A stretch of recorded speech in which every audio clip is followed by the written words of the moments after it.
हुए lady doctor के साथ। That's the Kolkata doctors case in which the CBI has now. लेकिन जब कोलकाता जैसी घटनाएं होती हैं तो उन्हें पीड़ा होती है।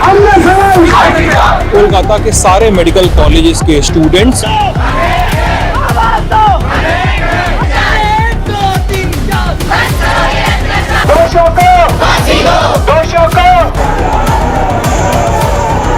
गया जिसकी वजह से आंखों से खून निकल गया। Justice Forum, we will take this to the world. Sanjay Roy एक सिविक वॉलंटियर दरअसल पश्चिम बंगाल और कोलकाता में पुलिस के कामकाज की मदद के लिए सिविक वॉलंटियर पद बनाया गया।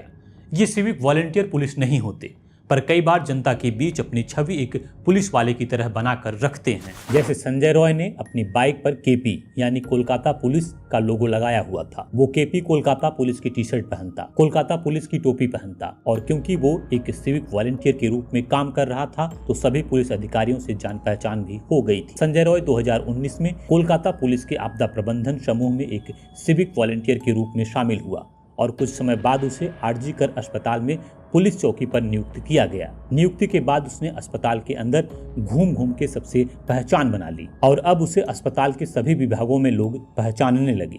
बस इसी पहचान का फायदा उठाने के लिए उसने दलाली करना शुरू किया। जैसे सरकारी अस्पतालों में भीड़ के चलते आमतौर पर लोग इलाज नहीं करा पाते या कई बार लोग बहुत दूरी से आते हैं और ऐसे में अगर अस्पताल में उन्हें इलाज नहीं मिल पाता तो उनकी जान पर बन आती है।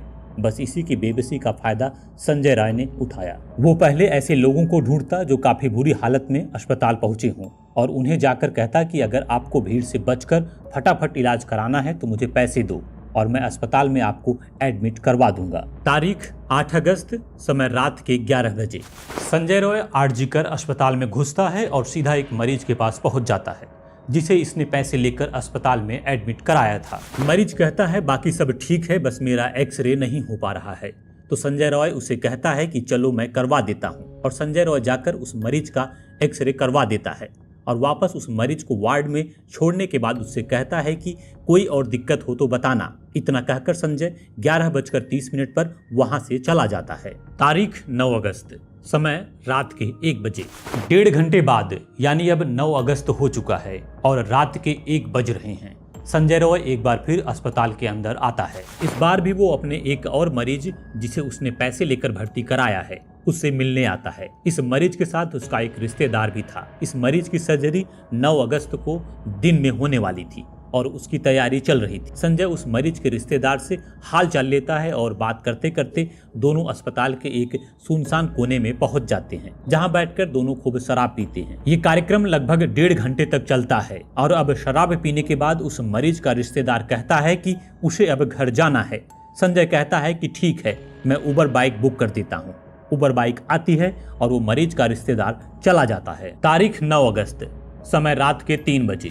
अब रात के 3 बज चुके हैं और संजय रॉय अस्पताल के उस सुनसान कोने में अकेला है। अब संजय सोचता है कि कहीं चलकर आराम किया जाए और वो उस सुनसान जगह से निकलकर अस्पताल की तीसरी मंजिल पर जा पहुंचता है जो चेस्ट डिपार्टमेंट था और रात 3 बजे बिल्कुल खाली था। इसी फ्लोर पर एक सेमिनार हॉल था जहां आमतौर पर अस्पताल की मीटिंग्स या छोटे मोटे प्रोग्राम होते थे।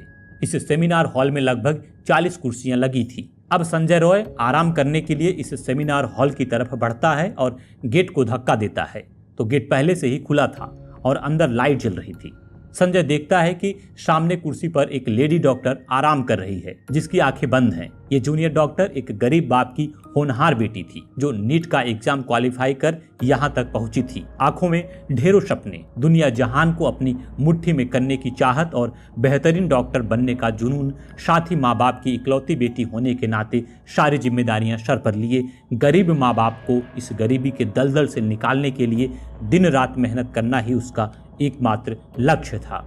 जूनियर डॉक्टर का सिर्फ 3 लोगों का परिवार था जिसमें माँ, बाप और जूनियर डॉक्टर थी। जूनियर डॉक्टर्स के पिता बच्चों की स्कूल यूनिफॉर्म बेचकर घर चलाते और यही स्कूल यूनिफॉर्म बेच और खून पसीना बहाकर उन्होंने अपनी बेटी को MBBS कराया। और क्योंकि बेटी घर के हालात को समझती थी तो उसने भी पूरी मेहनत की और आरजी कर अस्पताल में पहुंच जाती है जहां वो इस समय 2nd ईयर की स्टूडेंट थी। और आप सब जानते हैं कि अस्पताल में जूनियर डॉक्टर्स की ड्यूटी भी लगती है तो मरीज को देखते हैं और अपनी प्रैक्टिस भी करते हैं। जूनियर डॉक्टर भी चेस्ट डिपार्टमेंट में ही थी और कई दिनों से नाइट शिफ्ट पर थी। रात 2 बजे डॉक्टर अपने कुछ दोस्तों के साथ कैंटीन में जाकर खाना खाती है और फिर डॉक्टर के कुछ दोस्त मरीजों को देखने के लिए चले जाते हैं। पर क्योंकि इस जूनियर डॉक्टर के पास मरीज नहीं थे तो इन्होंने सोचा कि क्यों न थोड़ा आराम कर लिया जाए, क्योंकि फिलहाल कोई मरीज नहीं है। और फिर डॉक्टर 3 बजे उस सेमिनार हॉल में आती हैं और आराम करने के लिए एक कुर्सी पर बैठकर आंख बंद कर लेती हैं और उसे नींद आ जाती है। और अब रात के 3:15 हो रहे हैं और संजय रॉय भी शराब के नशे में इस सेमिनार हॉल में आ गया है और डॉक्टर को देखकर उसके अंदर घिनौने ख्याल आने लगते हैं। वो जूनियर डॉक्टर्स के ऊपर झपट पड़ता है और जूनियर डॉक्टर्स के बदन को नोचना शुरू करता है। पहले वो डॉक्टर खूब लड़ती है, जिसकी वजह से उसकी आंखों पर, गर्दन पर, होठों पर और तमाम अंगों पर चोट लगती है और खून का रिसाव होने लगता है। और थोड़ी देर बाद डॉक्टर खून के रिसाव के कारण शायद बेहोश हो जाती है। पर अभी भी संजय की हैवानियत खत्म नहीं होती और वो अगले 40 मिनट तक हैवान बना रहता है। फिर 40 मिनट बाद वो वहां से बाहर निकलता है और उसी कोलकाता पुलिस बैरक में जाता है जहां वो रोज सोता था और बड़ी बेफिक्री के साथ वहीं जाकर सो जाता है। तारीख 9 अगस्त, समय सुबह के 8:30 बजे। एक तरफ संजय रॉय सो रहा है और दूसरी तरफ जब सुबह 8:30 बजे हॉस्पिटल के एक स्टाफ उसी सेमिनार हॉल में जाता है और जब वो अंदर देखता है तो उसके होश उड़ जाते हैं। वो देखता है कि सामने एक लेडी डॉक्टर खून से लथपथ जमीन पर पड़ी है, जिसके जिस्म पर ऊपर कपड़े हैं पर नीचे कुछ भी नहीं है और पूरा जिस्म घाव से भरा हुआ है। जिस्म का कोई ऐसा हिस्सा नहीं है जहां उसे चोट न लगी हो। पूरे शरीर से खून का रिसाव हो रहा है। इतना सब देखकर उसकी चीखें निकल आती हैं और देखते ही देखते अस्पताल का पूरा स्टाफ वहां पहुंच जाता है। वहां मौजूद लोगों ने पुलिस को खबर की। पुलिस आई और लाश के साथ कुछ सामान जैसे लैपटॉप, मोबाइल और कुछ सामान को एविडेंस के रूप में इकट्ठा कर लेती है और लाश को पोस्टमार्टम के लिए भेज देती है और फिर वहां छानबीन करने लगती है। अचानक पुलिस की नजर एक नेकबैंड ब्लूटूथ डिवाइस पर जाती है जो वहीं गिरा था। पुलिस को ये ब्लूटूथ डिवाइस संदिग्ध लगता है तो पुलिस इस डिवाइस को जूनियर डॉक्टर के दोस्तों के फोन से कनेक्ट करने की कोशिश करती है पर कनेक्ट नहीं होता। अब पुलिस इस ब्लूटूथ डिवाइस की गुत्थी को सुलझाना चाहती है और सभी सीसीटीवी फुटेज को खंगालने लगती है। पुलिस को सीसीटीवी फुटेज में संजय सेमिनार हॉल में आता दिखाई देता है, जिसकी गर्दन पर ये नेकबैंड ब्लूटूथ डिवाइस लगा होता है। अब पुलिस लोगों से संजय के बारे में वहां मौजूद लोगों से पूछती है तो लोग बताते हैं कि ये एक सिविक वॉलंटियर जो पुलिस के लिए काम करता है और आमतौर पर अस्पताल के पास मौजूद पुलिस चौकी में सोता है।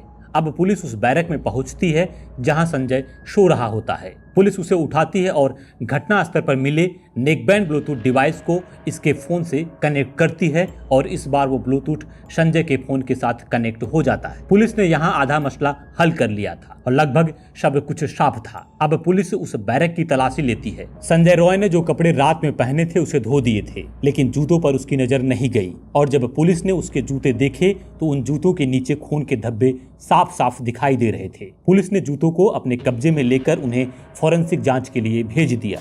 अब तक पूरे अस्पताल के डॉक्टर्स का गुस्सा 7वें आसमान पर था।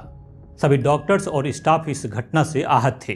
कुछ समय बाद ही पोस्टमार्टम रिपोर्ट भी आ जाती है, जिसे देखकर हर किसी का कलेजा फट गया। नंबर 1, दोनों आंखों से खून बह रहा था। नंबर 2, मुंह से खून बह रहा था। नंबर 3, प्राइवेट पार्ट से खून बह रहा था। नंबर 4, पेट बुरी तरह से जख्मी था। नंबर 5, बायां पैर टूटा हुआ था। नंबर 6, गर्दन टूटी हुई थी। नंबर 7, दाहिना हाथ टूटा हुआ था। नंबर 8, रिंग फिंगर टूटी हुई थी। नंबर 9, होठ से भी खून रिस रहा था। पोस्टमार्टम रिपोर्ट देखकर लोग आग बबूला हो गए, और हो भी क्यों न। ऐसी विभत्स घटना सुनकर कोई आग बबूला न हो तो मेरी समझ से वो इंसान हो ही नहीं सकता। कोलकाता पुलिस के हिसाब से केस यहीं पर खत्म हो गया।